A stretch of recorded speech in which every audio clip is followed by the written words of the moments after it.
Henry Matisse designed the Vence Chapel. The chapel is sublime, a modern expression of mystical spirituality. Abstract art, as it turns out, is a welcome suitor for the mystical. The chapel manages to be awe-inspiring and humble at the same time. Matisse understood mysticism in a way that many pious Christians cannot. In his experience of art, he had discovered the importance of the role of metaphor in being able to touch a level of existence untouchable otherwise. He said, "The artist or the poet possesses an interior light which transforms objects to make a new world of them, sensitive, organized, a living world in which itself is an infallible sign of divinity, a reflection of divinity." The artist's work for the Vence Chapel is certainly such a reflection. And our text is an example of the poet at work. The poet in question we call John. He was probably known as John the Elder. He was likely a disciple of the disciple John. He possessed an interior light which transformed words, making a new world of them, sensitive, organized, a living world which is itself a reflection of divinity. Light is not only an interior possession for our poet, but light is in and all around the text. Jesus, the object of John's reflection, is illuminated by the reflected glory of John the Baptizer. At the same time, the light that would shine in the darkness in the person of Jesus is the light to which the baptizing prophet John came to bear witness. But that is not all. The true light was in the world, an enlightening light for whoever would let it be such. For some, such a light could be an interior possession. The world, however, was darkened and unfriendly to divine light. But John has good news. The light that is Christ can dispel the prevailing darkness. In nomadic cultures of the ancient Near East, darkness was a serious matter.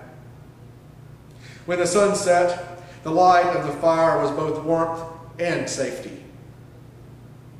You did not wish to venture far from the camp's fire. In the event that you had to move away from the group momentarily, you kept your eye on the fire so that you could find your way back. Wild animals, you see, with better night vision than your own, were predators. Being in the outer darkness, that is, the darkness outside the circle of light provided by the fire, meant probable death. To be exiled from the group, to be ostracized by the group, to be cast into the outer darkness was a horrifying prospect. Such was the stuff of children's nightmares. Now, to conceive of such a darkness is difficult for we moderns and we city dwellers. Artificial light makes such darkness unimaginable for many of us. Even on a clear night, given the glow of the city lights, we can barely see the stars. Such, however, is not the case for ancient peoples. They knew the power of darkness, and hence the power of light. As a child, I slept with my bedroom door slightly ajar. When the door was wide open, too much light and noise kept me awake. When the door was closed, however, I felt isolated and alone, as though I had been cast out into the outer darkness. Enveloped by the dark, it was frightening. But even just a little light can dispel the darkness. Which is why, of course, night lights are so effective, and cracking my door, allowing in a tiny amount of light, was enough to dispel the darkness of my bedroom. And the darkness, it seems, must be dispelled. When the power goes out, even now, we look for candles and flashlights. We must, as though it were a moral imperative, overcome the darkness.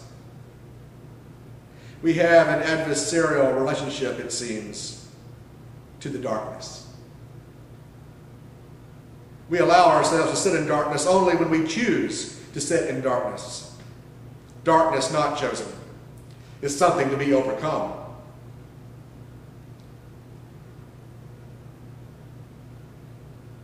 You've heard it said of old, the lights are on, but no one is at home. But Shel Silverstein says, in his children's poem, Light in the Attic, there's a light in the attic. Though the house is dark and shuttered, I can see a flickering flutter. And I know what it is about. There's a light on in the attic. I can see it from the outside. And I know you are on the inside, looking out. Christian mystic Meister Eckhart reflects on this metaphor at some length. He notes that there are those who speak of natural intelligence as a light, but also observes that our natural intelligence leaves a great deal unknown. Sometimes the lights can be on, but there can be no one at home. But into this state of unknowing steals a word in the darkness of the night. The word is light. The light of Christ, the true light, the light that dispels the darkness. He claims that there is more known by this light than all knowing without it. Theological language, you see, is like art. It is intrinsically metaphorical. Matisse and Eckhart both understand the nature of faith as being rooted in metaphor. All metaphors, however, are not equally powerful. If there is such a thing as a root metaphor in theology, a powerful metaphor that gives birth and rebirth to other metaphors, then I believe the metaphor of light must be such a metaphor. The poet and mystic John makes great use of this metaphor, light. This is, you see, a story about Jesus and John the Baptizer. Our poet tells their story in their respective relation to light. John the Baptizer testifies to the light. Jesus is the light. Our poet uses doubles and dichotomies. He plays with words, transforming them, sensitively organizing them like a great artist transforms objects. Paradox is paramount here, as it often is with mystics. There is the immanence and transcendence of God, a cosmic Christ who was the Word, and a person named Jesus, the abstract and the concrete. There's the paradox of the light that creates a world, and then the world who does not know the light.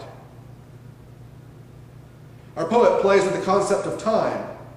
John the Baptizer becomes ahead of Jesus. But Jesus already was. For in the beginning was the Word. It is a paradox. He who comes after John ranks ahead of John because he was before John. And our poet likes doubles. He likes juxtapositions. Sometimes the doubles complement each other, like Jesus and John. Sometimes the doubles oppose each other, light and darkness. Sometimes the relations are more complex, such as law and grace, or slave and child. Our poet plays with these relationships, creating a reflection of the divine in the process. One of these themes, that of law and grace, was a theme of the Apostle Paul.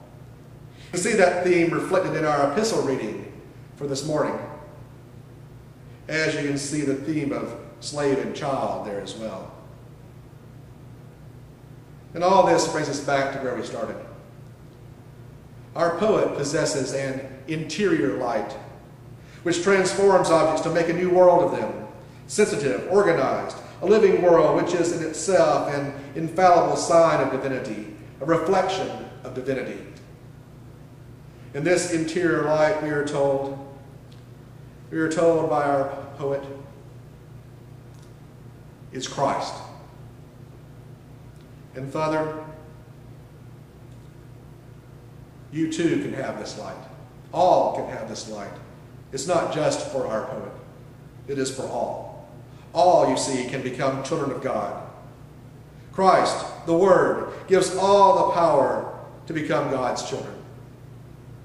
To use the Apostle Paul's language, you are no longer a slave, but a child. We all receive grace upon grace. We all can, like our poet, know the light that enlightens everyone, the light that dispels darkness, the Word made flesh that dwells in you. May that light, enkindled in our hearts, shine forth in our lives.